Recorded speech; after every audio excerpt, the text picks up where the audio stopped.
Hi intermediate student, how's it going? I hope you are fine and you are enjoying these classes. So, today we are gonna talk about achievements. Our matter from the class is achievements, conquistas in Portuguese. We're gonna divide it by our class in three parts because it's so important you pay attention about everything. And after that, send your exercise, practicing your English speaking, and keep in touch with us for improving and enrich your knowledge. That's okay. The first part, we are going to talk about achievements, and we have some questions for you. And I would like to receive your audio.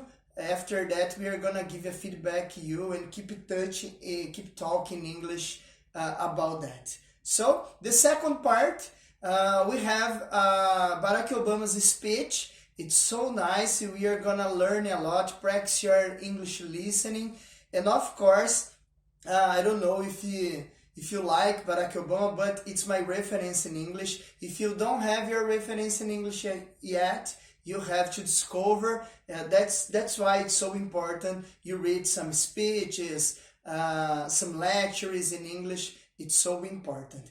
And for finishing after that, I have some questions again for you, some conversations about education. This is the matter from Barack Obama's speech.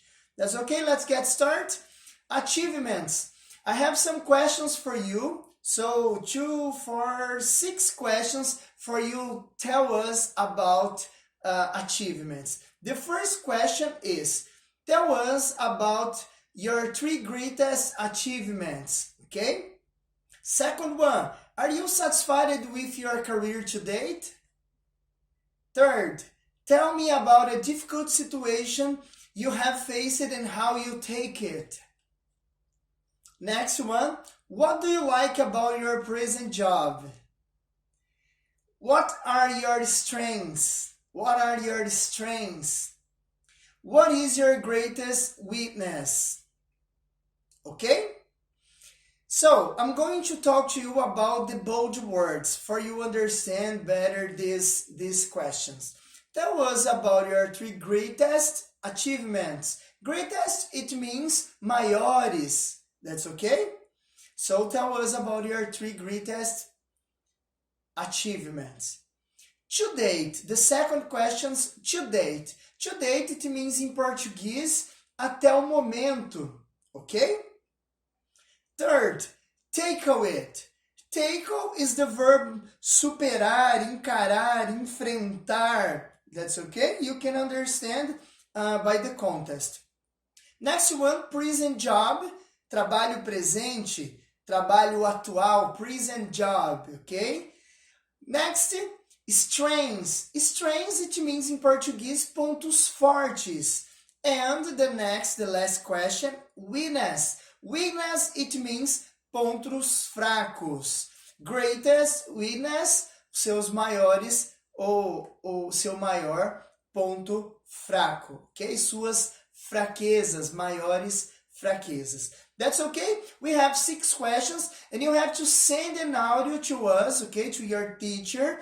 Answer these questions together, okay? You can do this together. Think about the answers before, yeah? Try to answer by yourself, and after that, send an audio talking about that, okay? This is the first exercise, the first part from our class. It's not difficult for you because you are in a great level now. You have only to pay attention about which means everything, understand everything. And after that, try to explain by yourself. And of course, after you repeat, you are gonna do this better. And I would like to know your opinion about this. I would like to know about you.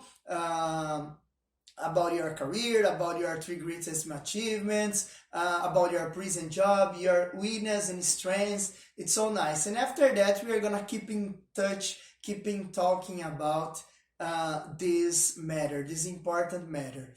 Okay? Next part from our class now, we are gonna watch Barack Obama's speech, like I said to you. Barack Obama is gonna talk about education to the American student. I would like you watch this video, repeat if you need, twice, 3 times, 4 times. So you have to repeat. And I'm going to send you the audio, okay, from this speech. And after that, you can put in your cell phone and you have to put in your headset. And after that, you understood everything. You can practice, keep in practice after that, because Barack Obama speaks English so nice, like you know, and you can practice your English and improve with this speech. Okay, let's watch. Hello, everybody. Thank you. Thank you. Thank you, everybody. All right, everybody, go ahead and have a seat. How's everybody doing today? How about Tim Spicer?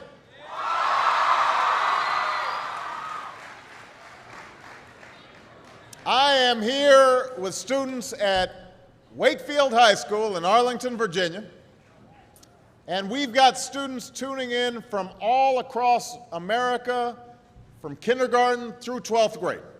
And I am just so glad that all could join us today, and I want to thank Wakefield for being such an outstanding host. Give yourselves a big round of applause.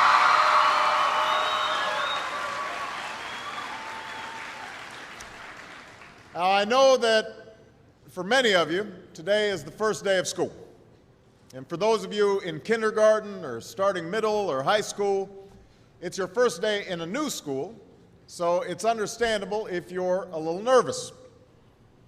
I imagine there's some seniors out there who are feeling pretty good right now, with just one more year to go. And no matter what grade you're in, some of you are probably wishing it were still summer, and you could have stayed in bed just a little bit longer this morning. I know that feeling. When I was young, my family lived overseas. I lived in Indonesia for a few years. And my mother, she didn't have the money to send me where all the American kids went to school. But she thought it was important for me to keep up with an American education. So she decided to teach me extra lessons herself, Monday through Friday. But because she had to go to work, the only time she could do it was at 4:30 in the morning. Now, as you might imagine, I wasn't too happy about getting up that early. And a lot of times I'd fall asleep right there at the kitchen table. But whenever I'd complain, my mother would just give me one of those looks and she'd say, "This is no picnic for me either, Buster." So I know that some of you are still adjusting to being back at school, but I'm here today because I have something important to discuss with you. I'm here because I want to talk with you about your education and what's expected of all of you in this new school year. Now, I've given a lot of speeches about education, and I've talked about responsibility a lot. I've talked about teachers' responsibility for inspiring students and pushing you to learn. I've talked about your parents' responsibility for making sure you stay on track and you get your homework done and don't spend every waking hour in front of the TV or with the Xbox. I've talked a lot about your government's responsibility for setting high standards and supporting teachers and principals and turning around schools that aren't working, where students aren't getting the opportunities that they deserve. But at the end of the day, we can have the most dedicated teachers, the most supportive parents, the best schools in the world, and none of it will make a difference. None of it will matter unless all of you fulfill your responsibilities. Unless you show up to those schools, unless you pay attention to those teachers, unless you listen to your parents and grandparents and other adults and put in the hard work it takes to succeed. And that's what I want to focus on today, the responsibility each of you has for your education. I want to start with the responsibility you have to yourself. Every single one of you has something that you're good at. Every single one of you has something to offer. And you have a responsibility to yourself to discover what that is. That's the opportunity an education can provide. Maybe you could be a great writer. maybe even good enough to write a book or articles in a newspaper, but you might not know it until you write that English paper, that English class paper that's assigned to you. Maybe you could be an innovator or an inventor, maybe even good enough to come up with the next iPhone or the new medicine or vaccine, but you might not know it until you do your project for your science class. Maybe you could be a mayor or a senator or a Supreme Court justice, but you might not know that until you join student government or the debate team. And no matter what you want to do with your life, I guarantee that you'll need an education to do it. You want to be a doctor or a teacher or a police officer? You want to be a nurse or an architect, a lawyer or a member of our military? You're going to need a good education for every single one of those careers. You cannot drop out of school and just drop into a good job. You've got to train for it and work for it and learn for it.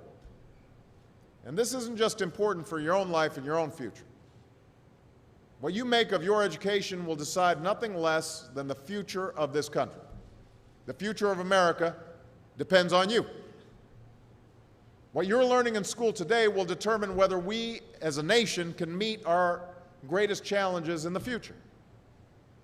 You'll need the knowledge and problem-solving skills you learn in science and math to cure diseases like cancer and AIDS, and to develop new energy technologies and protect our environment. You'll need the insights and critical thinking skills you gain in history and social studies to fight poverty and homelessness, crime and discrimination, and make our nation more fair and more free. You'll need the creativity and ingenuity you develop in all your classes to build new companies that will create new jobs and boost our economy. We need every single one of you to develop your talents and your skills and your intellect so you can help us old folks solve our most difficult problems. If you don't do that, if you quit on school, you're not just quitting on yourself, you're quitting on your country. Now, I know it's not always easy to do well in school. I know a lot of you have challenges in your lives right now that can make it hard to focus on your schoolwork. I get it. I know what it's like.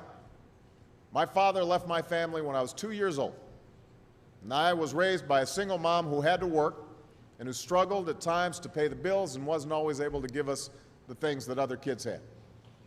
There were times when I missed having a father in my life. There were times when I was lonely and I felt like I didn't fit in. So I wasn't always as focused as I should have been on school, and I did some things that I'm not proud of, and I got in more trouble than I should have. And my life could have easily taken a turn for the worse. But I was lucky. I got a lot of second chances, and I had the opportunity to go to college and law school and follow my dreams. My wife, our First Lady, Michelle Obama, she has a similar story. Neither of her parents had gone to college, and they didn't have a lot of money. But they worked hard, and she worked hard so that she could go to the best schools in this country. But some of you might not have those advantages. Maybe you don't have adults in your life who give you the support that you need. Maybe someone in your family has lost their job and there's not enough money to go around. Maybe you live in a neighborhood where you don't feel safe or have friends who are pressuring you to do things you know aren't right. But at the end of the day, the circumstances of your life, what you look like, where you come from, how much money you have, what you've got going on at home, none of that is an excuse for neglecting your homework or having a bad attitude in school. That's no excuse for talking back to your teacher or cutting class or dropping out of school. There is no excuse for not trying. Where you are right now doesn't have to determine where you'll end up. No one's written your destiny for you, because here in America, you write your own destiny. You make your own future. That's what young people like you are doing every day all across America. Young people like Jasmine Perez from Roma, Texas. Jasmine didn't speak English when she first started school. Neither of her parents had gone to college, but she worked hard, earned good grades, and got a scholarship to Brown University, as now in graduate school studying public health, on her way to becoming Dr. Jasmine Perez.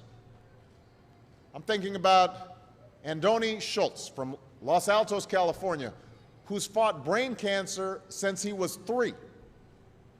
He's had to endure all sorts of treatments and surgeries, one of which affected his memory, so it took him much longer, hundreds of extra hours to do his schoolwork. But he never fell behind. He's headed to college this fall. And then there's Chantel Steve from my hometown of Chicago, Illinois. Even when bouncing from foster home to foster home in the toughest neighborhoods in the city, she managed to get a job at a local health care center, start a program to keep young people out of gangs, and she's on track to graduate high school with honors and go on to college. And Jasmine, and Doni, and Chantel aren't any different from any of you. They face challenges in their lives just like you do. In some cases, they've got it a lot worse off than many of you. But they refuse to give up. They chose to take responsibility for their lives, for their education, and set goals for themselves. And I expect all of you to do the same. And that's why today I'm calling on each of you to set your own goals for your education and do everything you can to meet them.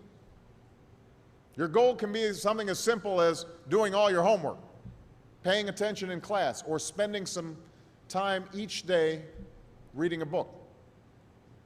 Maybe you'll decide to get involved in an extracurricular activity or volunteer in your community. Maybe you'll decide to stand up for kids who are being teased or bullied because of who they are or how they look. Because you believe, like I do, that all young people deserve a safe environment to study and learn. Maybe you'll decide to take better care of yourself so you can be more ready to learn. And along those lines, by the way, I hope all of you are washing your hands a lot and that you stay home from school when you don't feel well so we can keep people from getting the flu this fall and winter.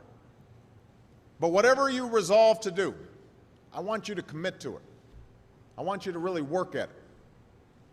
I know that sometimes you get that sense from TV that you can be rich and successful without any hard work, that your ticket to success is through rapping or basketball or being a reality TV star.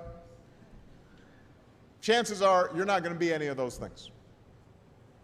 The truth is, being successful is hard. You won't love every subject that you study. You won't click with every teacher that you have. Not every homework assignment will seem completely relevant to your life right at this minute. And you won't necessarily succeed at everything the first time you try. That's okay.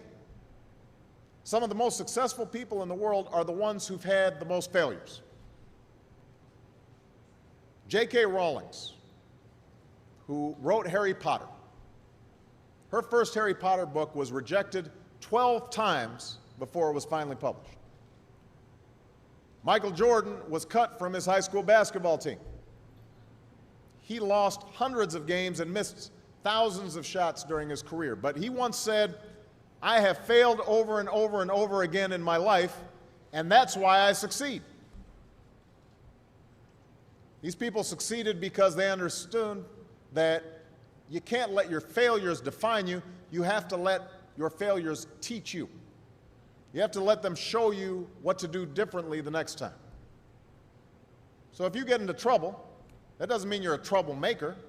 It means you need to try harder to act right. If you get a bad grade, that doesn't mean you're stupid. It just means you need to spend more time studying.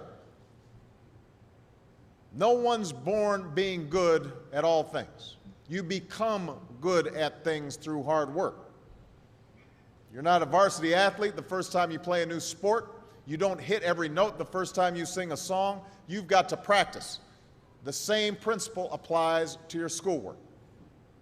You might have to do a math problem a few times before you get it right. You might have to read something a few times before you understand it. You definitely have to do a few drafts of a paper before it's good enough to hand in. Don't be afraid to ask questions. Don't be afraid to ask for help when you need it. I do that every day. Asking for help isn't a sign of weakness, it's a sign of strength, because it shows you have the courage to admit when you don't know something, and that then allows you to learn something new. So find an adult that you trust, a parent, a grandparent, or a teacher, a coach, or a counselor, and ask them to help you stay on track to meet your goals. And even when you're struggling, even when you're discouraged, and you feel like other people have given up on you, don't ever give up on yourself. Because when you give up on yourself, you give up on your country. The story of America isn't about people who quit when things got tough. It's about people who kept going, who tried harder, who loved their country too much to do anything less than their best. It's the story of students who sat where you sit 250 years ago and went on to wage a revolution, and they founded this nation. Young people. Students who sat where you sit 75 years ago, who overcame a depression and won a world war, who fought for civil rights and put a man on the moon. Students who sat where you sit 20 years ago, who founded Google and Twitter and Facebook and changed the way we communicate with each other. So today, I want to ask all of you, what's your contribution going to be? What problems are you going to solve? What discoveries will you make? What will a president who comes here in 20 or 50 or 100 years say about what all of you did for this country? You know, your families, your teachers, and I are doing everything we can to make sure you have the education you need to answer these questions. I'm working hard to fix up your classrooms and get you the books and the equipment and the computers you need to learn. But you've got to do your part too. So I expect all of you to get serious this year. I expect you to put your best effort into everything you do. I expect great things from each of you.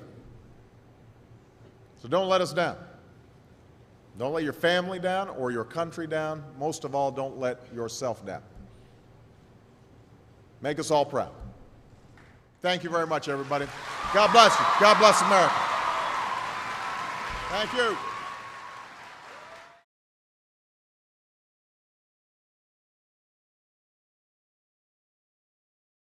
Okay, intermediate student, did you like this speech? Every time I like to watch this, so I know everything he says in this speech, but like I said to you, it's so important to watch every time, because not only because of English, you are learning, okay, of course, but because the message from this speech, it's amazing. In my opinion, I don't know about you, that's why I have, in the last part from our class, some questions for you, another questions about education, and you have to send another audio explain us about your opinion about education. The first question you have to finish now and send the audio is, do you like to study and why? Tell us about your experience with idioms. Okay. Which language do you think is the hardest to learn and why? Give us a reason why people should learn languages. That's great. How are idioms useful? What helps you learn? That's a nice question. How do your classmates help you learn more? Great question as well. Next one, what do you think about technologies? In my opinion, technology is so amazing for us in our life nowadays. It's so important. Yeah, there are negative points about that, but I believe there are more positive points, and I would like to know your opinion. Next one, for you, what is important to consider planning a career? That's a nice question. What have you learned most from your grandparents? Nice question as well. And the last question is, what have you learned most from your teachers? Okay, from your grandparents and your teachers, it's the same questions, only the different person being part of your life. That's nice questions, and I'd like to know your opinion. We are looking for your answer. Don't hesitate to talk to us if you have any questions, if you have some difficulties about something. We are gonna help you about that. That's okay? This is our class. It's not difficult class, okay? Achievements, it's so important matter you are gonna need in your life. That's why we are practicing about that. If you are going to do an interview, it's so important to think about your achievements in English. And after that, about the speech from Barack Obama to students, amazing matter, education and things important for you have a nice life. It's amazing. In my opinion, it's amazing. And I hope it's going to be amazing for you. It's going to be awesome for you, like it's going to be for me every time. And some questions every time for you sending the audios. Don't be afraid of make mistake, okay? Send the audios and keep in practice your English speaking with us and practicing your listen as well every time. If you discover some videos, some lectures, search by lectures, search by speech on YouTube or anywhere, you have to practice your listening every time because you are in a nice level in English. You don't need to study rules. You have to practice your English listening and your English conversation for becoming an advanced student after that. And of course, to become a fluent, of course. Okay, thank you so much for watching this class. Like I said to you, any questions, don't hesitate to talk to us. So, see you next class. Take care. Bye-bye, my friend.